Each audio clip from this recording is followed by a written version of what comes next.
Welcome back to the next video of economics class 12। पहला chapter में खत्म किया, उसमें हमने पढ़ा इंडियन इकोनॉमी की दशा कैसी थी, किस पोजीशन में था, और ओवरऑल देखा तो हमने कि लगा कि इकोनॉमी बहुत ही अच्छे हालात में नहीं थी। तो दूसरा चैप्टर उसी चीज पर फोकस करेगा कि आजादी के बाद यानी इंडिपेंडेंस, पोस्ट इंडिपेंडेंस गवर्नमेंट के क्या प्लान्स थे, क्या पॉलिसीज थी कि उन्होंने इस प्रॉब्लम से ओवरकम किया। तो चैप्टर 2 आपका 5 year plans in India, goals and achievement. ठीक, तो सबसे पहले हम बात करें प्लानिंग। हमें क्योंकि अब प्लान की जरूरत पड़ेगी, एक एक्शन प्लान चाहिए जिसके थ्रू हम इस बड़ी समस्या से निकलकर बाहर आ जाएं। ठीक है, तो economic planning it refers to a system under which a central authority sets a set of targets and specifies a set of programs and policies to achieve those targets within the specified period of time. The principal focus is on the rational management of scarce resources.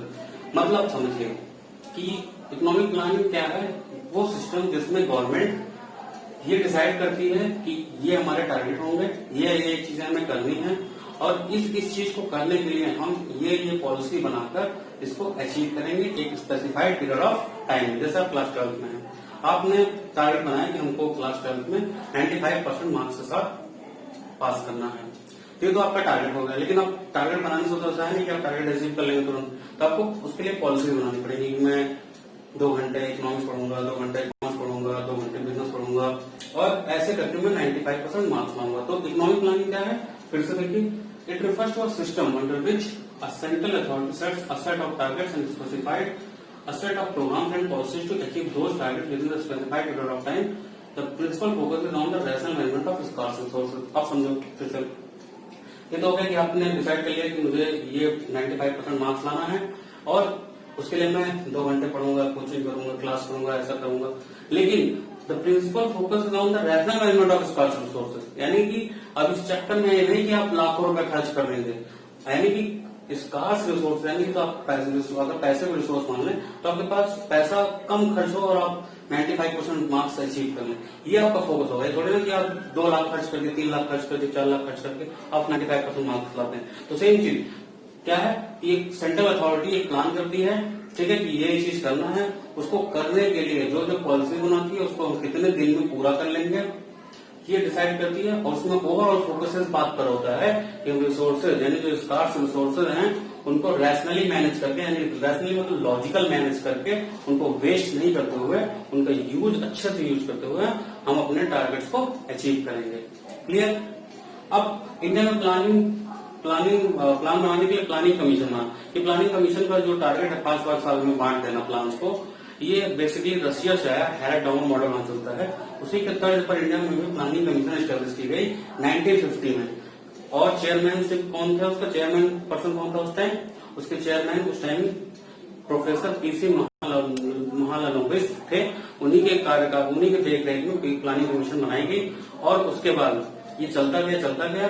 इसका जो ex officio chairman होता है वो by default prime minister of the country होता है। Planning commission कोई constitutional body नहीं है, यानी इसको कभी भी रद्द किया जा सकता है।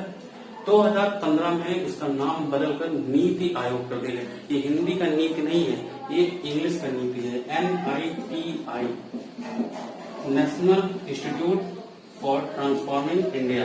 ये आपका नीति आयोग, इसका 2015 में प्लानिंग कमीशन का नाम बदल के नीति आयोग रखा गया। क्लियर।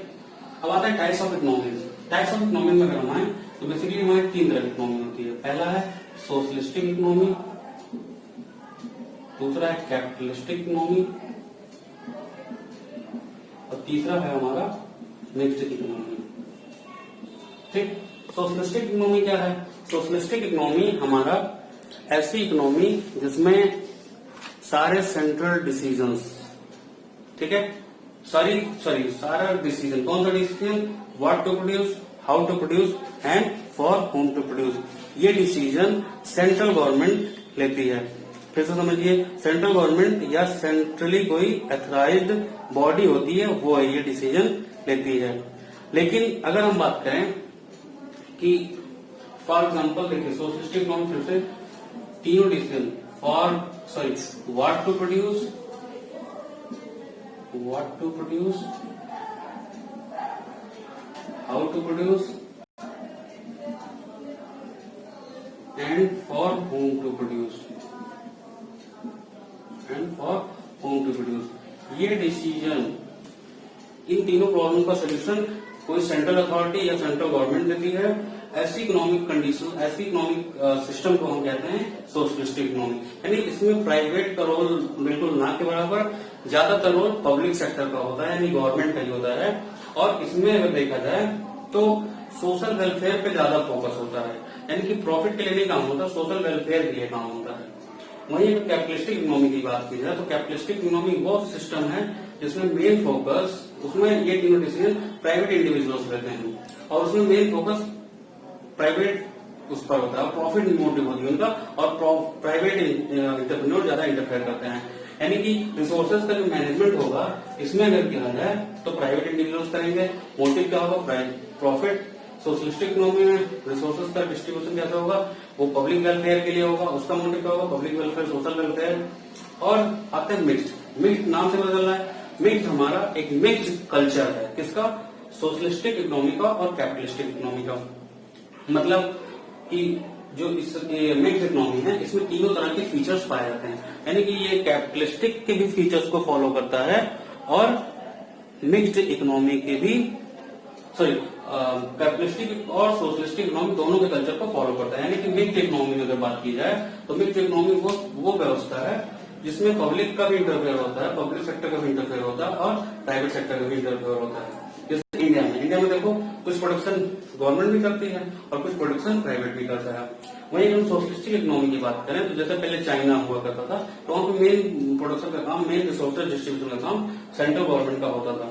और कैपिटलिस्टिक इकोनॉमी की बात करें, यूएसए की अगर बात करें, यूएसए हुआ, जर्मनी हुआ, यूके है, इन सब जगहों पर कैपिटलिस्टिक इकोनॉमी, तो वहाँ पे मेन फोकस प्रॉफिट पर है और प्राइवेट इंडिविजुअल्स करता है।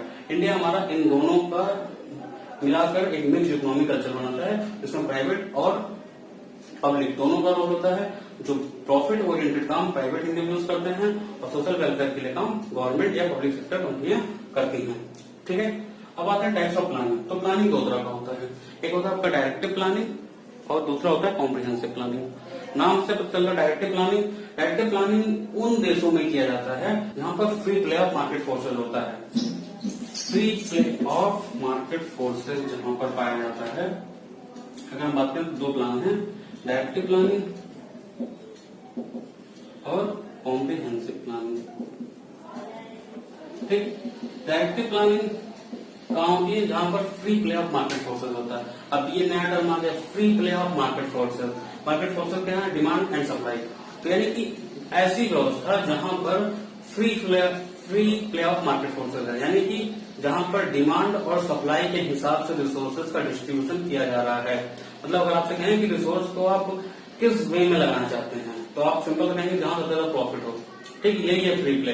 तो कैपिटलिस्टिक इकोनॉमी में क्या होता है? Free play of market forces पाया जाता है। मतलब कि वहां पर डिमांड और सप्लाई के हिसाब से रिसोर्सेज को लगाया जाता है, यानी कि जिन चीजों की डिमांड ज्यादा है और सप्लाई कम है उनमें प्रॉफिट ज्यादा होगा तो रिसोर्सेज को वहां शिफ्ट कर दिया जाता है। तो उन देशों को कैपिटलिस्टिक इकोनॉमी कहते हैं। कैपिटलिस्टिक इकोनॉमी में डायरेक्टिव प्लानिंग चलती है। और अगर हम बात करें जहां पर free play of market forces नहीं है, जहां पर प्राइस को गवर्नमेंट भी थोड़ा बहुत कंट्रोल करती है, जैसे कैपिटलिस्ट, सोशलिस्टिक इकोनॉमी और मिक्स्ड इकोनॉमी में थोड़ा बहुत कंट्रोल गवर्नमेंट का भी होता है, तो इन देशों में कॉम्प्रिहेंसिव प्लानिंग चलती है। ठीक है, needs for planning in India. अब देखो, आपने देखा कंडीशन कि जब देश आजाद हुआ तो क्या कंडीशन थी कि इकोनॉमी एक बहुत ही वर्स्ट कंडीशन में थी।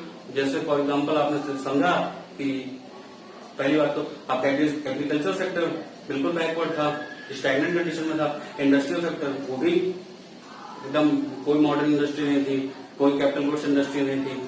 आपका occupational structure weak, foreign trade weak, ठीक है, demographic profile weak, infrastructure weak, सब कुछ बेकार था। तो प्लानिंग की जरूरत हमको इसलिए पड़ गई क्योंकि ब्रिटिश पीरियड में केवल रेलवे को कहा जाए तो रेलवे को छोड़कर बहुत कुछ डेवलप नहीं किया। और क्या हम रेलवे में भी, क्या रेलवे हम पूरी तरीके से करें कि रेलवे अपने आप में सफिशिएंट था? नहीं जी नहीं, रेलवे में बहुत अपग्रेडेशन की जरूरत थी। रेलवे बहुत सही तो नहीं चला के गए थे, चल तो रही थी, ठीक है, अच्छी बात है, लेकिन अपग्रेडेशन तो बहुत आने थे। तो इसलिए हम ये भी नहीं कह सकते कि रेलवे में बहुत संपन्न था। तो इसलिए इंडिया में प्लानिंग की जरूरत इसलिए भी पड़ गई क्योंकि ये सारी सेक्टर्स सब के सब बर्बाद थे और एक नए सिरे से शुरुआत करनी थी।